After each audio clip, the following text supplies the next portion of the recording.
بسم اللہ الرحمن الرحیم۔ میں ہوں آپ کا ہوسٹ ڈاکٹر زازی خان، آج ایک نئے بلاگ کے ساتھ۔ قلم کتاب سلسلے کی تیسری کتاب ماؤز گریٹ فیمن کا کل ہم نے اختصار کے ساتھ جائزہ لیا اور ان تمام واقعات کی کرونالوجی چیک کی کہ جن کی ابتدا 1935 میں ماؤ کے لانگ مارچ سے شروعات ہوئی اور پھر اس کا اختتام جو ہے وہ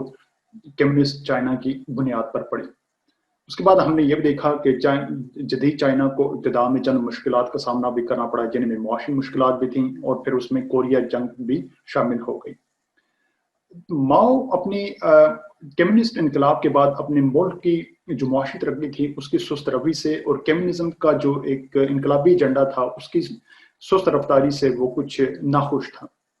1957 کے نومبر میں جب کمیونزم نے اپنے 40 سال مکمل کر لیے سوویت یونین میں، تو سوویت یونین کے اس وقت کے سربراہ خروشچف نے ایک بڑی تقریب کا اعلان کیا جو کہ سیلیبریشنز کے لیے تھی، اور اس کا مہمان خصوصی چیئرمین ماؤ کو بطور مہمان خصوصی اس میں مدعو کیا۔ چیئرمین ماؤ کی موجودگی میں خروشچف نے اس بات کا اعلان کیا کہ اگلے 15 سال میں سوویت یونین یہ عہد کرتا ہے کہ وہ معاشی، اقتصادی اور دفاعی لحاظ سے امریکہ سے آگے سبقت حاصل کر لے گا۔ اب چونکہ یہ ایک ایمبیشس اعلان تھا تو چیئرمین ماؤ بھی اس بات سے خاصا متاثر ہوا اور اس نے بھی یہ اعلان کیا کہ وہ 15 سال میں جدید چائنا کو یا کمیونسٹ چائنا کو وہ معاشی اور اقتصادی لحاظ یا دفاعی لحاظ سے وہ سامراجی برطانیہ سے وہ آگے دیکھنا چاہے گا۔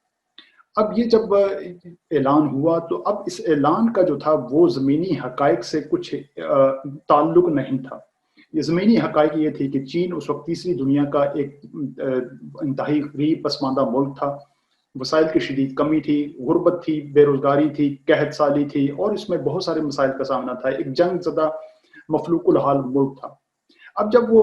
واپس آیا تو اس نے اپنے جو لیڈرز تھے، دوسرے درجے کی جو قیادت تھی، ان کے ساتھ میٹنگز کی اور اس بات پر سوچ و بچار کیا گیا کہ کیسے اس مقصد کو، عظیم مقصد کو جو گریٹ لیپ فارورڈ کے نام سے پکارا جاتا ہے، اسے کیسے اس کا حصول ممکن بنایا جائے۔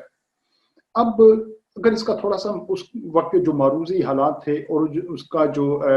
سوشل اکنامک جو سچویشن تھی چین کی، اگر اس کا پس منظر اگر آپ دیکھیں اور اس کے حالات کا جائزہ لیں تو یہ بات آپ کے سامنے آئے گی کہ اس وقت بھی چین میں ایک فیوڈلزم کا ایک دور تھا۔ جدید چائنا میں چونکہ کمیونزم کا انقلاب تو بپا ہو چکا تھا، لیکن زمینی حقائق ابھی بھی جو ہے وہ جوں کے توں تھے۔ جو بڑے زمیندار تھے جن کی بہت ساری زمینیں تھیں ان پر مزارع کام کرتے تھے، یا جو بڑے انڈسٹریز تھے جن کی جو بڑی بڑی کمپنیز تھی یا ان کے پاس جو بڑے صنعتی یونٹس تھے، وہ یا تو شہروں میں شنگھائی، بیجنگ جیسے بڑے بڑے شہروں میں تھے، اور جو پھر جو چھوٹے جو زمیندار تھے جن کی زمینیں تھیں وہ اس کے شمال مغرب میں اور دیگر علاقوں میں جو زرعی زمینیں تھیں وہ ان پر مزارع یا جو کسان تھے وہ کھیتی باڑی کرتے تھے۔ اب چیئرمین ماؤ نے اس بات کا اندازہ لگایا کہ جو صنعتی ممالک ہیں امریکہ اور برطانیہ، چونکہ یہ سرمایہ ممالک کے سرگرم ممالک ہیں، تو ان کی جو معاشی ترقی کا جو ایک راز تھا وہ تھا انڈسٹریل ریولوشن، صنعتی انقلاب۔ صنعت کی بنیاد پر یہ ممالک جو تھے وہ سرمایہ دار تھے اور ان کے پاس وسائل کی بہتات تھی۔ تو ماؤ نے سوچا کیوں نہ جو چین کے پاس جو سب سے بڑی طاقت ہے وہ ہے اس کی کثیر تعداد میں عوام یا لیبر، کیوں نہ اسے سبسٹیٹیوٹ ایز اے بطور متبادل استعمال کیا جائے، اور سرمایہ کی جو کمی ہے یا جو ٹیکنیکل جو مشینری درکار ہے اس کے بدلے میں اپنی عوام کا جو ہے وہ استعمال کیا جائے۔ اب یہ ایک اچھی ایک مناسب سوچ تھی، ایک بالکل حقائق کے قریب جو ایک سوچ تھی۔ اب اس پر عمل پیرا ہونے کے لیے سب سے پہلے انہوں نے 4 چیزوں کا تعین کیا کہ ہمیں اپنے زرعی اجناس، کپاس، کوئلہ اور اسٹیل کی مقدار جو ہے وہ بڑھانی پڑے گی۔ ہوگا یوں کہ ان زرعی اجناس کی جو مقدار ہوگی یا زراعت سے یا کھیتی باڑی کاشتکاری سے جو بھی پیداوار حاصل ہوگی انہیں ایکسپورٹ کیا جائے گا، اور اس کے بدلے میں جو مشینری ہوگی وہ سوویت یونین سے، کیونکہ یہ ایک ہی بلاک میں شامل تھے تو سوویت یونین کا سوچا گیا کہ وہاں سے اس مشینری کو امپورٹ کیا جائے گا تاکہ چین جو ہے وہ بھی صنعتی انقلاب کی جانب جو ہے وہ اپنا قدم بڑھائے۔ اب اس میں سے جو پہلا قدم تھا یعنی زرعی اجناس اور کپاس کی پیداوار یا کاشتکاری، آج کے بلاگ میں ہم صرف انہی واقعات کا جائزہ لیتے ہیں اور دیکھتے ہیں کہ